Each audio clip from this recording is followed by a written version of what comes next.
Stan here from Let's Clean Up Pressure Washing here in Delaware. Video I am getting ready to show you is a training I went to for T3 University Trident products. It was a great training class. Picked up a few efficiency tips, which is great.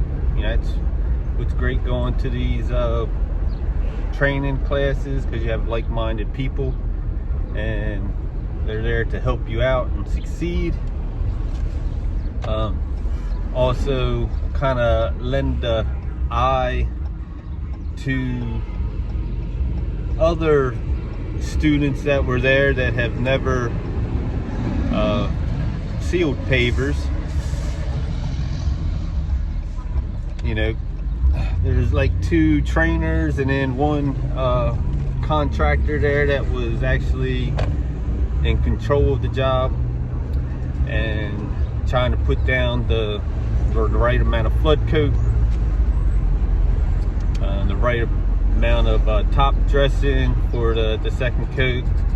You gotta stay on top of the new people so they can go home and be successful. So the video is going to start off with a little time lapse. I sped it up, so just kick back in and watch it, and then you'll see a few entry clips of each section when they're trying to explain it. I tried to capture a few bits and pieces and put a video together to show that I'm always improving, trying to bring a better product service to my clients, and I'm really happy with this company and the serviceability. So hope you enjoyed the video.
Putting some sand in by the restraints to fill it in because it's all blown out.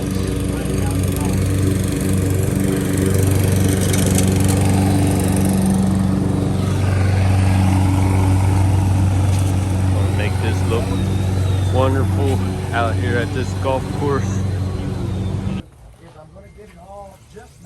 Just get a nice little coat on it.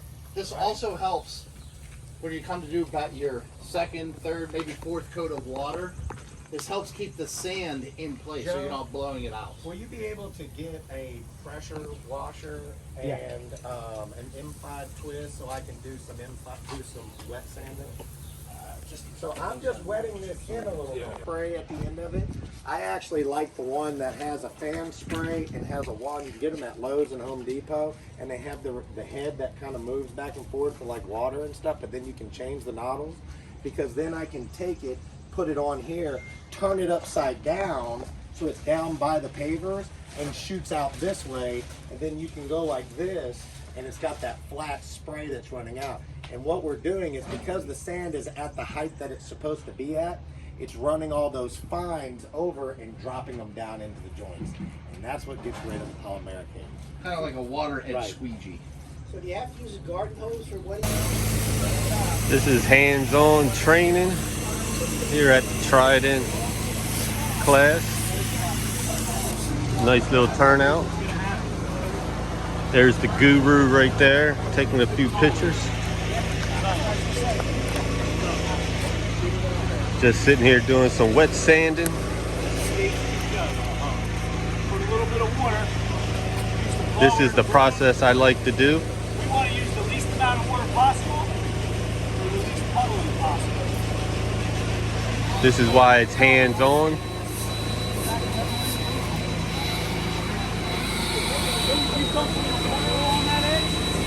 So you learn the little techniques. Dump a little bit of water. And I'll use it a little longer.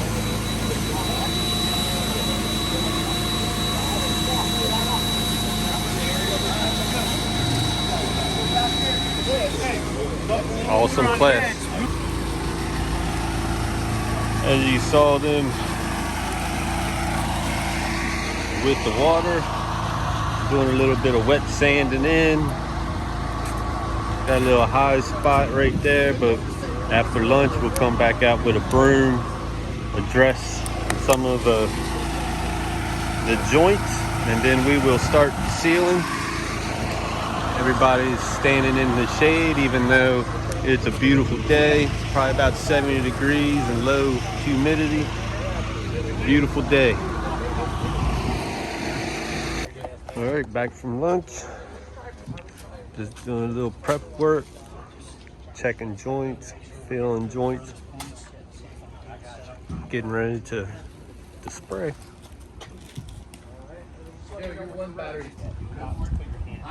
Testing the pavers for heat before we put the sealer down. We must have hit a black spot. Because again, that's When you get a kit of Cat 5, you're going to get 5 gallons of Part A and 2 gallons of Part B. So you got 7 gallons total, right? If I'm going to make 20 gallons of sealer, that means that I'm going to cut that down into fourths. Is that right? This is a top coat. Right? This is probably what you're going to seal whenever you seal your pavers that have polymeric sand, right? This is a flood coat. See how I'm making that wave? That makes sense, right? So when I'm making the wave of a flood coat, You're just holding the wand closer. closer, and I'm creating, see that wave Yeah. that I'm creating? That's going down into those joints to flood those joints. How much over that? Maybe 3-6 inches. Right. See how I'm pushing that sealer? Does that make sense? Yeah. Right? Now, that's what we're going to do for this. Now, you see how we have all this sealer that's sitting inside these joints here? I can do one of two things. I can either blow them out, right? Let it sit for a little bit.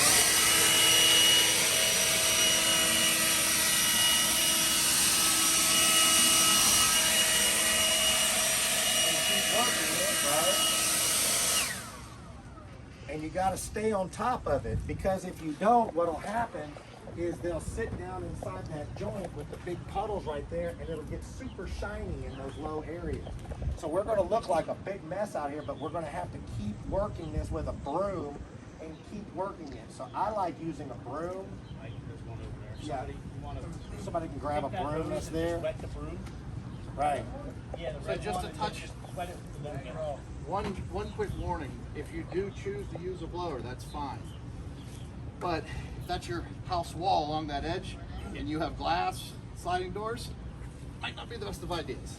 So let's talk about. Let's not catch it in talk the air. about edges since we're here. All right. So I have this water, right? Okay. So a pump-up sprayer is what we can use, which is called a vapor barrier, right? So what he's doing is he's getting the edge of it nice and wet, right? Instead of using a shield. So once he gets it nice and wet, then what's happening is I'm going to come back through. I'm going to point this directly at me, right? I'm going to open this up a little bit. And I'm going to run right along this edge. And then what he's going to do is he's going to take the excess sealer and push it back into the joint.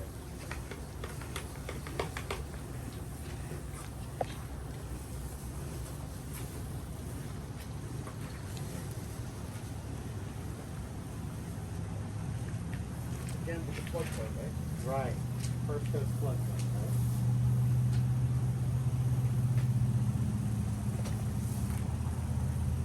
So you're not rolling this, you're brooming. So I'll show you the broom. Alright, so my sealer's going down in there, right?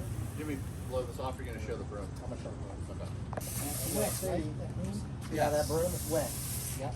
It's got a little water to it, right? And so he's just brooming it. He's just working with it a little bit. And then just kind of working back and forth with it until eventually, and then giving it some time, and then working it again.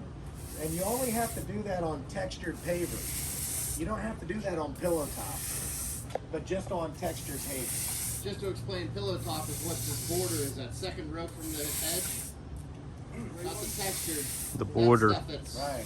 That would be with that smooth texture, that pillow top. Great stuff. The gray stuff, yes. You can go back and forth with it. I think he's just doing shiny spots down in those joints, right? And I'm just working around. Well, the advantage of using a broom is the fact that I'm not picking up the sealer like I am with a roller, right? With a roller, you know, it works and it works great, but it's also picking up the sealer, right? Yeah, that's the way I normally did it. Right? So I'm just massaging it. Again, I only really need to do this on textured pavers. I don't need to do this on pillow top pavers, right?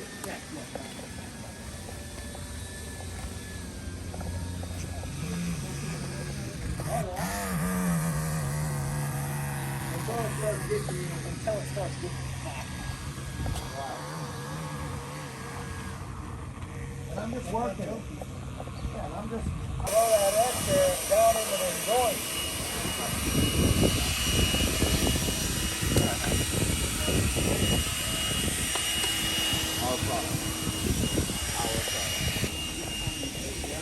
This is the size.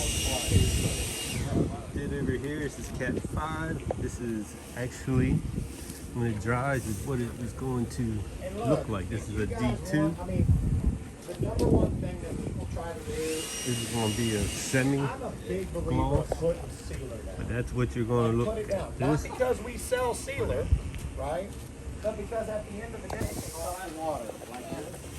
And I fill up that little ring in the middle here. Right behind you. Right? See how that ring is right there? I can take this and find a paver, right? And then you want to count, right?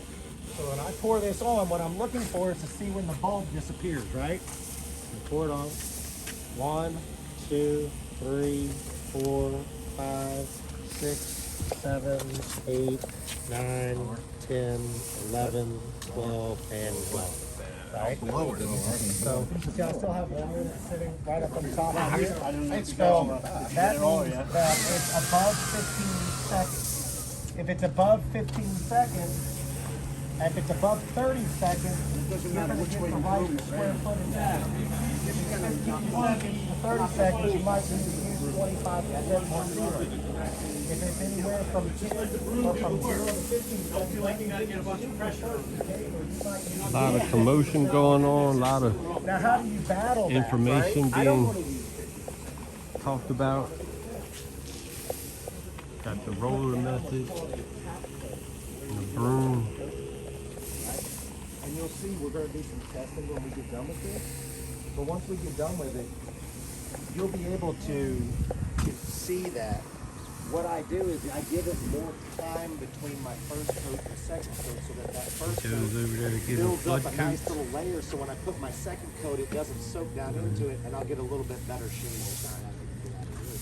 And we're not going to produce a high sheen, high gloss shine, because the higher the sheen, the higher the shine, the higher the profit. Keep it on that slight angle. In the depth. We gotta let some seal it. Oh yeah? Yeah. Does she like White Claw? No, we don't drink. Using the broom method, just trying to. Like you said, you see that slight angle? Where I'm creating a wave and pushing it. So that's what's actually seeping down into the joint. Like so easily, like go to a bar. Grab them when you roll and really Have a good time. It'll self-level. So much easier. Like back in the day, it was difficult, but now, yeah, no, it has no taste to it. All right, here's the finished product of everything. Everything's been roped off so people cannot get on. This is a D2 application, which is going to be like a satin finish, and this is exactly how it is going to dry.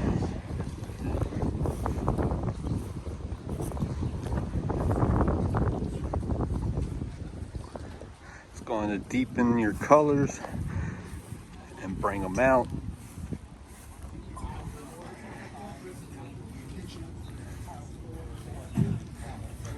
It's going to protect from your UV rays,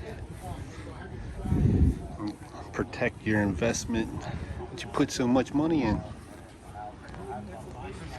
It's been Stan from Let's Clean Up Pressure Washing. Contact us, because we're always trying to bring the best products to our clients.